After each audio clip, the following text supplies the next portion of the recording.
paano ka nahilo? Umat ko na. O, ano nangyari sa'yo? Up to 26. Tapos? Yung number 11 at number 2. Ano po kami si George. Ano ginawa mo? Tulog ka na. Tapos hindi po ako nag-recess. Pumunta po ako sa kantin, bumili po ako ng box ko dahil po sa isa. Tapos ilang beses po sinabi ni na kain daw po muna. Tapos sabi ko po. Tapos hindi na ang balik po kasi matapos ng recess. Kumain ka kanina dito? Tapos bumili lang po ko Hindi, kanina ito umaga. Ano po umaga?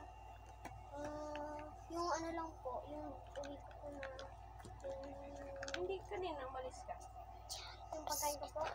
Di ba nag-itlog ka? Ay, opo. Ito, Nakamaylo lang po ko, tsaka konting itlog. Ito si George. Nainit kasi na. Tapos nagpulo ka pa, tapos hindi ka pa naligo. Yun. Ginigina po kanina. Kaya po kong kachat. Tsaka Sabi ko kasi huwag ka nang pumasok eh. pero naka-10 over 10 po. Sa? Mat po. Yung after 10 po, after 20 ko po na iniwan ko na lang daw po yung notebook ko. Siya malabo. Iwan. Ba't hindi ko? Sige, pahiram na. Pero naka-10 over 10 po. Kachat ko si ma'am kanina eh. Natanong niya kung ano daw trabaho ng mama ni Rain. Tapos bakit lagi mo sinasabi ng busy. Sige, akin na.